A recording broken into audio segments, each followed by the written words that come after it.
Olá, esse é o Review Quadrilatros. A gente vai falar hoje de algum material, e a gente já falou aqui no canal algumas vezes, dessa nova visão do Conan pela Marvel. A gente já falou aqui sobre o lançamento de algumas revistas do Conan, que têm sido feitas pela Panini, mas a gente vai, nesse review, vamos centrar sobre uma sequência bem interessante do personagem. Primeiro, essas edições de Vingadores Sem Rumo, foi uma minissérie capa cartão, tanto quanto mais viável, né, economicamente, do que uma capa dura, e que mostra uma história dos Vingadores, que vai se envolvendo com uma deusa que vem para mais uma vez botar em xeque a humanidade e os seus destinos. E os Vingadores, na verdade, até uma equipe bem curiosa de Vingadores fazendo frente a essa situação. A gente tem aqui o Hércules, a Feiticeira Escarlate, o Hulk, o Visão, o Rocket Raccoon.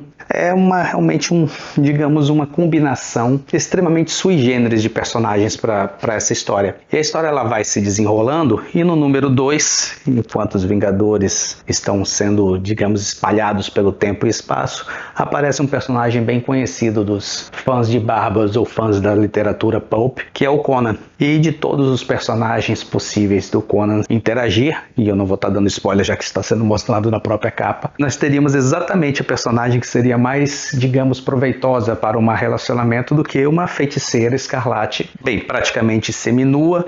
É a cara do Conan. O que ocorre nessa história, e ela é uma história até interessante, ela é inclusive assinada por uns nomes que eu tenho um tanto quanto, digamos, appeal para mim. Você tem aqui como roteiristas o Al Ewing, o Jim Rubb e o Mark Waid, que, como eu já falei algumas vezes aqui no canal, é um dos meus roteiristas favoritos quando funciona. Quando não funciona, infelizmente, ele trava um tanto quanto. Mas, de qualquer forma, nessa história aqui, apesar de não ser algo que você vai dizer, isso vai para os anais da história em quadrinhos, mas é uma história extremamente divertida. Eu até tenho que dizer que eu comprei essa edição, eu não tenho comprado, mas todo o material que sai, como era uma coisa tão comum, né, quando a gente, alguns anos atrás, eu comprei essa edição meio com o pé atrás, porque eu achei que a ideia do Conan, interagindo com os Vingadores, era algo, de repente, de se torcer o nariz, mas eu realmente tenho que dar o braço a torcer porque achei até extremamente divertido. E essa história, sem dar spoilers ou criar entraves, deixa o Conan numa situação de ser aproveitado em uma outra edição, que a gente já comentou aqui no canal também, mas que está saindo agora nas bancas, que são os Vingadores Selvagens. Um grupo, no mínimo, sui generis demais, né? O Justiceiro, Elektra, Venom, Wolverine, Conan, é um tanto quanto,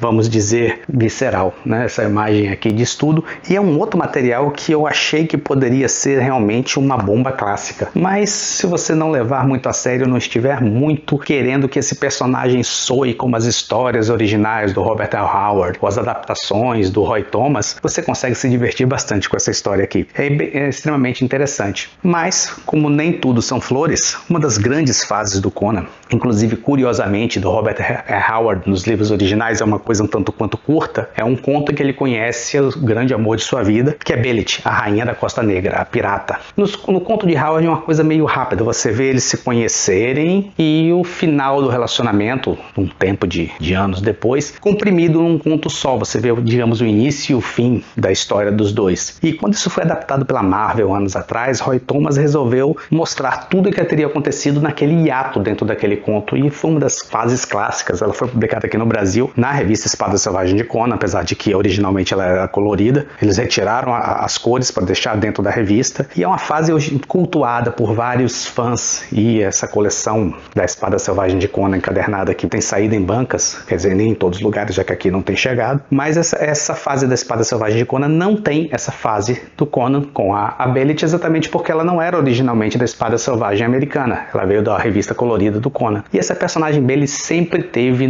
digamos, no imaginário do fã do Bárbaro. E abrindo a saga Era de Conan, a gente tem aqui uma história de Belit contando, digamos, a infância e como a menina Belit se transformou na rainha da Costa Negra. Eu gostaria de dizer que, até porque Belit é uma das minhas personagens preferidas, eu gostaria de dizer que essa edição aqui é uma pérola, mas não é. Ela toda uma história de um passado que o Roy Thomas tinha feito de uma forma incisiva dentro da adaptação dele original. Ele também visitou o passado de Belit de uma forma indireta, de uma forma inclusive muito bem adaptada, muito legal. Essa versão aqui dessa pirata com essa pele que parece mais um fantasma do que propriamente uma pessoa real, ficou um tanto de um gosto, vamos dizer, que depois que você termina de ler todas essas páginas você se pergunta: Por quê? Por que fizeram isso? Por que eu comprei? É basicamente isso que eu senti. Por que eu comprei isso aqui? Como é uma das minhas personagens preferidas, eu posso dizer que tem coisas legais aqui nessa edição. Você tem um desenho dela aqui, do Oliver Wattler, que é bonitinho e tudo. Mas para não dizer que essa é uma coleção completamente desperdiçada, você tem um texto aqui. Na verdade, é um conto por Michael A. Stackpole, que é um grande escritor de ficção científica. Ele escreveu muitas coisas de Star Wars, por exemplo. E ele fez um conto aqui, originalmente eram 4 pedacinhos, nas 4 edições originais, né, da minissérie da Belit, como ela saiu nos Estados Unidos, que é simplesmente uma pérola. Ela é exatamente tudo aquilo que a gente esperava ver de Belit e tudo que a gente acha que deveria ser dito, sem precisar revisitar o passado, sem criar uma personagem sem muito sentido, já que a Belit aqui nos quadrinhos ela é mais uma caçadora de monstros do que propriamente uma pirata. É um tanto quanto questionável, mas esse conto do Stackpole aqui, ele conseguiu realmente mimetizar muito da personagem como ela tinha sido apresentada pelo escritor original de Conan há muito tempo atrás. E eu digo que de repente eu senti que eu comprei essa edição por esse conto. E a história em quadrinhos é um brinde, basicamente, um tanto quanto descartável. Se você é um fã de Conan, eu não aconselho exatamente essa edição, só se você realmente quiser comprar por esse contozinho, que não é lá grande em tamanho, né? São só algumas páginas no final da edição. Se você, de repente, está querendo alguma coisa para você gostar do personagem ou conhecer o personagem, passe longe, porque realmente é algo sem sentido. Esse é o Review Quadrilatos. Se você gostou, por favor, dê seu like e nos acompanhe. Até a próxima.